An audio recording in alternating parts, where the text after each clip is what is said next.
Good afternoon. Welcome to the match post-conference, pre-match conference ahead of the game between Scotland and Zimbabwe. We've got Matthew Cross, and he's ready to take your questions. Hi, Matthew. We watched an extremely dramatic cricket match involving Scotland and Ireland. Do we expect the same drama against two teams that both want to make India? I hope it'll be less close than that and we come away with a bigger victory, but that was an awesome way to start the tournament and it's given us a good chance to qualify. And from a cricketing perspective, you've played most of your cricket in these qualifiers in Blois. Do you think you have an advantage over the Chevrons going into the match tomorrow? It's been good for us to obviously play a few games here, but I don't think it's really an advantage. We're playing Zimbabwe in their backyard, so I don't think there's really any advantage there. Any changes in the team? I can't discuss that, I'm afraid. Nice try, though. Matt, if I'd said to you at the start of the tournament, you've got two games, and if you win them, you're going to the World Cup, would you have bitten my hand off, or would you have said, well, we'd rather be there already? Yeah, I would love to say that we'd be there already, but I think this is the nature of the tournament, and I think, like you said, if we'd had the two games to win, to go through, I think we'd have taken it. What about the fact that you are back in these conditions now? That must it must be nice to be playing somewhere where you've played a bit of cricket already in the tournament. Yeah, I think it's always nice. Obviously, it'll be a different challenge playing Zimbabwe. Expect a bit more of a crowd, but I think it presents an unbelievable opportunity for our lads to go out there, stick up their hands and win the game. What about the surfaces here at Queen's? Because there have been two types of surfaces here. There's been the pitch, which has been pretty flat, but there's also been one which has caused a bit of scrapping cricket, for want of a better word. What are your expectations for tomorrow, and how will you cope in either situation? To be honest with you, I've not even had a look. I've not been out there and had a look, but this is qualifying cricket. It's pretty tough one way or another, so whatever the conditions are faced, we have to assess and try and make the best of what's in front of us. What about the fact that... sorry, I forgot my question there. I'll think of another one. Is the toss absolutely vital? Obviously, we've seen Brandon McMullen bowl extremely well with the new ball. He swung the ball. You've been up at the stumps putting pressure on the batters as well. Again, yesterday, we saw 3 wickets in the first 10 overs. Is it as simple as win the toss, win the match in Bulawayo conditions? No, I don't think so. I think we've seen teams lose a toss and win games, and I think Sri Lanka batted first in one of the games recently here, so no, not at all. It's ultimately the skill level the bowlers bring. I think the ball swung in both innings. I've had to face it in both innings. I know it's been swinging. I think sometimes you got to put it down to the skill of the bowler and just building that extra bit of pressure first thing. What about yourself? You got runs against the West Indies. That must be a relief, because it had been hard work at the top of the order with the ball doing a little bit, hadn't it, prior to that? Yeah, look, it was amazing to be back in the runs, and obviously being able to see the chase home was something I'm very proud of. It hasn't been easy up top, but I think every team's found that at different times, and it's part of the challenge, and sort of earning the right to make big scores in this tournament's been sort of getting through that new ball and playing well. George Munsey was back for the game against the West Indies. How much of an advantage is it to have him back in the middle order, particularly the way he can manipulate the slower bowlers around? Yeah, it's great. It's great to have him back. Obviously, we know the sort of the high world-class player he is, and then sort of the pressure he puts back on bowlers in particular. And I know other teams will be wary of his threat. Let's just talk a little bit about your attack. Safian Sharif needs 1 wicket for 100 in one-day international cricket. What an achievement that would be! And of course, you and he both have pretty fond memories of playing here as well from the tournament 5 years ago. Yeah, Safi's been outstanding for a long, long time for Scotland. We've been very lucky to have him. He's always been a leader within the bowling unit and within the group, but he's been relentless for a number of years now, and it's only fitting that hopefully he'll pick up, if not 1, if not 5, tomorrow, and he thoroughly deserves all the accolades. Talk to us a little bit about Chris Soule, because I think he really has been someone who's impressed a lot of people with the new ball in this tournament. You can think of people like Lahiru Kumara, Richard Ngarava. He's up there with the quickest bowlers in the tournament, isn't he?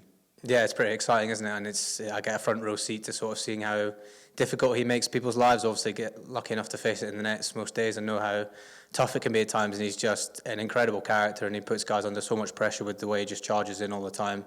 There's never anything but 100% from him, no matter what. And he's been brilliant this tournament, and he's sort of receiving the praise he should have done for a few years now, and he's been really brilliant for us. What about the role of Chris Greaves? Because he's been under the radar before the tournament, I guess, but he's come on and played a really important role for you with the ball at the back end of the innings, hasn't he? Yeah, look, Grivo's really stepped up. I think we've been lucky enough to have sort of him, Watty and Leesky working really well together and sort of using the matchups as people like to refer to it nowadays, and just at the right times Richie's called upon him and he's really not let us down. What about pressure, Matt? Because tomorrow is a must-win game, not only for you, but also for Zimbabwe as well.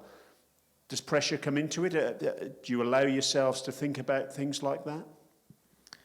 I think you have to be honest. We've been talking this morning about how much of a privilege pressure is and how lucky we are to be sat here on the verge of qualifying for a World Cup.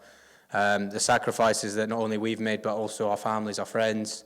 And I think it's such an exciting opportunity. Yeah, there's pressure for both teams, but I think there's an opportunity for someone to have a career best day tomorrow and take us one step closer to the World Cup. Is that something you can exploit against Zimbabwe, given what happened to them 5 years ago? They were in an almost identical situation, win and they go through, lose and they don't. Is that something perhaps you can take advantage of? Because as the home side, they'll be under pressure as well.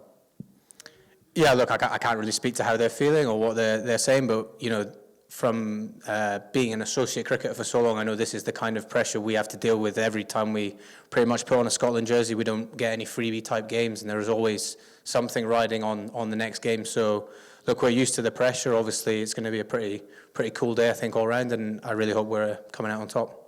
And have you as a group, you mentioned you've talked about pressure in your team meetings, but have you as a group reflected on how close you came in 2018 and how this is maybe a chance to put the record straight? Maybe in patches, but I don't think it's something we think about too much. Obviously, we did really well in 2018, but it's a different group now. There's good experience in there mixed with some exciting young talent, and I think ultimately we've got ourselves in the right position to go and try and finish the job. You mentioned the young talent there.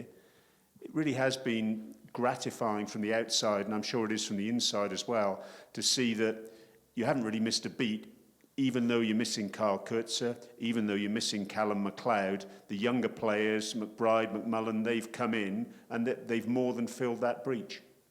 Yeah, look, it's always going to be difficult when you're replacing sort of two legends of the Scottish cricket game, but I think the way those two guys you mentioned in particular have stepped up has been phenomenal. Brando especially, you know, opening the bowling, batting three. He's just an unbelievable cricketer and he's handled it so well. And I think Chris McBride as well sort of handled the pressure of opening the batting. Like I've been there with him, I know how hard it's been, but I think he's just such a level-headed character and he's been brilliant in the group.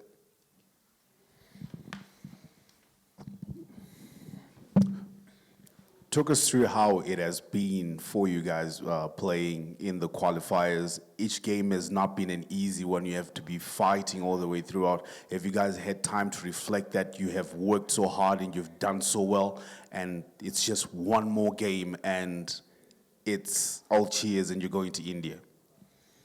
Yeah, I think we've not generally dwelled on the game before too much. We sort of have a chat the next day and sort of pick it apart a little bit, take what we need and move on. I think Doug keeps saying to us as head coach that our tournament starts tomorrow. So, you know, tomorrow's the first game of the tournament as far as we're concerned. Right.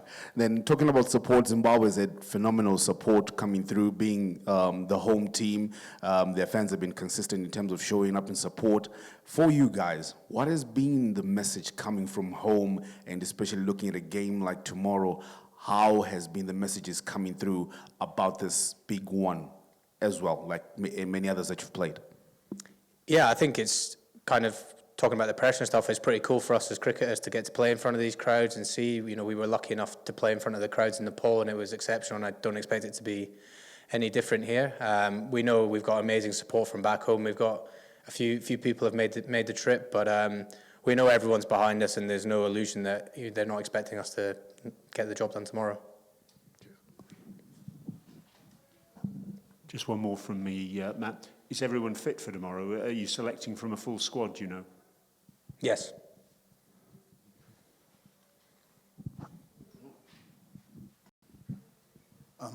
Sorry. Matt, you've played literally on 3 different tracks, so to speak, in these qualifiers. Which one has been your favorite as a team? Oh God, they've all been good, and I think, to be honest, it's a new day, a new game, different opposition every day, so it changes very quickly. And I think what we've done brilliantly as a team is we've just adjusted to what's in front of us. We've had a couple of games where the wickets looked incredibly flat, and we found ways to take wickets and score runs. And then there's been times where it's looked tough for the batters, and they've found ways to push through and make a couple of big hundreds there. So I think just in terms of taking it game by game and day by day, we've been brilliant. Do you think that gives you a slight advantage over Zimbabwe, given that they just played at Harris Sports Club and effectively then the 2 games they played here? Nah, it doesn't really. I mean, they've played so much cricket here and enough games of cricket. There's a lot of experience in that team. I don't think it really matters that we've played a couple more games here. Ultimately, it's about turning up on the day and doing the job. Thank you so much, Matthew. Good luck. No worries. Thank you, guys.